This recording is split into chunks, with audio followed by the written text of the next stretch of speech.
एक गांव में एक किसान रहता था। इस संसार में वह बहुत ही गरीब था। उसके पास जमीन का एक छोटा सा टुकड़ा था जिस पर वह खेती करता था। उसका गुजारा अत्यंत कठिन तरीकों से होता था। एक दिन सूरज की गर्मी चरम सीमा पर थी, परंतु किसान हमेशा की तरह खेत में काम कर रहा था। पसीने से लथपथ किसान बुआई के लिए खेत जोत रहा था। इसी बीच खेत में खुदाई करते समय जमीन से एक बड़ा सा लकड़ी का बक्सा मिला। किसान ने सावधानी से बक्से को निकाला। पहले तो उसके समझ में नहीं आया कि बक्से का क्या करें। आखिर उसने बक्से को खेत के बाहर रख दिया। उसे साफ करके जो रोटियां वह घर से लाया था वह बक्से में रख दी और अपने काम में जुट गया। दोपहर को जब वह खाने के लिए रोटियां निकलने के लिए बक्से के पास गया तो हैरान रह गया। उसमें रोटियां ही रोटियां भरी हुई थी। तब किसान को पता चला कि वह जादुई बक्सा था। उसमें जो भी चीज डालो उसका 80 गुना होकर बाहर आता। जैसे एक मूंगफली का दाना डालो तो तुरंत उसमें से 80 दाने निकल पड़ते। किसान ने तृप्त होकर खाना खाया और उसके बाद किसान संतुष्ट होकर बक्से को घर ले आया।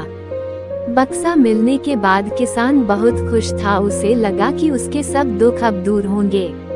वह लालची नहीं बल्कि धैर्यवान व्यक्ति था। उसने बक्से का दुरुपयोग नहीं किया। उसे जब भी किसी चीज की जरूरत होती तो बक्से से तुरंत प्राप्त कर लेता। समय गुजरने के साथ साथ उसके बक्से के बारे में गांव के जमींदार को पता लगा। जमींदार बेहद लालची था और उसे लगा कि ऐसे ही जादुई चीज पर तो उसका अधिकार होना चाहिए। उसके आदेश पर जमींदार के लठठेठ किसान को पकड़ कर ले आए। उसने किसान को धमका कर कहा, बक्सा जिस भूमि से मिला से है वो मेरी जमींदारी में आती है, इसलिए बता उस बक्से पर किसका अधिकार बनता है। किसान बोला, ये ठीक है हुजूर कि यह भूमि आपकी जमींदारी पर आती है, पर बक्सा जिस खेत से निकला है उस पर मैं खेती करता हूँ, अतः इस बक्से पर मेरा अधिकार बनता है। किसान गिड़गिड़ाया, लेकिन जमींदार ने बहुत धमकाया। बक्सा पाकर जमींदार बहुत खुश हुआ, मगर किसान का रो रो कर बुरा हाल था। जमींदार की अब चांदी हो गई। वह जो चाहता बक्से में डालता और उसे कई गुना पाकर खुश हो जाता। कुछ लोगों ने जादुई बक्से की खबर मंत्री जी के पास पहुंचा दी। पहले तो उसे विश्वास नहीं हुआ, फिर उसने अपने विश्वस्त सेवक को बक्से की सच्चाई परखने के लिए भेजा। वहां जो उसने बक्से का जो जादू देखा तो वह मंत्री के पास जाकर सारी सच्चाई बता दी।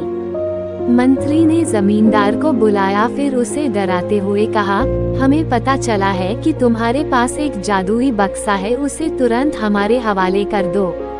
इसी जादुई बक्से को हाथ से निकलते हुए देखकर जमींदार की हालात खराब होने लगी।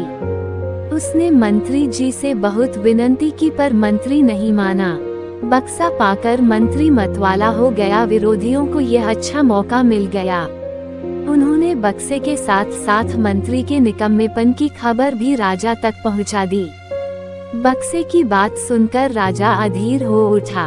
वह अपने सेनापति के साथ मंत्री के घर जा पहुंचा। उसने कहा, देश की सारी जमीन राजा की होती है, इसलिए जादुई बक्से पर भी उसी का हक है। मंत्री ने बिना देरी किए बक्सा राजा को दे दिया। जादुई बक्से को पाकर राजा प्रसन्न हो गया। सबसे पहले राजा ने जादुई बक्से की मदद से अपनी खजाने की वृद्धि की, फिर राजा को उस बक्से की सुरक्षा को लेकर चिंता हुई। राजा हर कीमत पर उस बक्से को अपने साथ रखना चाहता था। राजा ने सोचा कि इसका रहस्य ज्ञात करना चाहिए कि आखिर इस बक्से में है क्या। ये जानने के लिए राजा उसमें प्रवेश कर बैठा। जब बाहर निकला तो उसके पीछे पीछे 80 राजा बाहर निकले। असली राजा का कुछ पता नहीं चलता था। वे राज सिंहासन में कब्जा करने के लिए एक दूसरे से लड़ने लगे। ये जानकर किसान को बेहद दुख हुआ। वह अपने आप को कोसने लगा कि कितना अच्छा होता कि मैं बक्से को जमीन में ही गड़ा रहने देता। वीडियो अच्छी लगी तो चैनल को लाइक एंड सब्सक्राइब कर दो।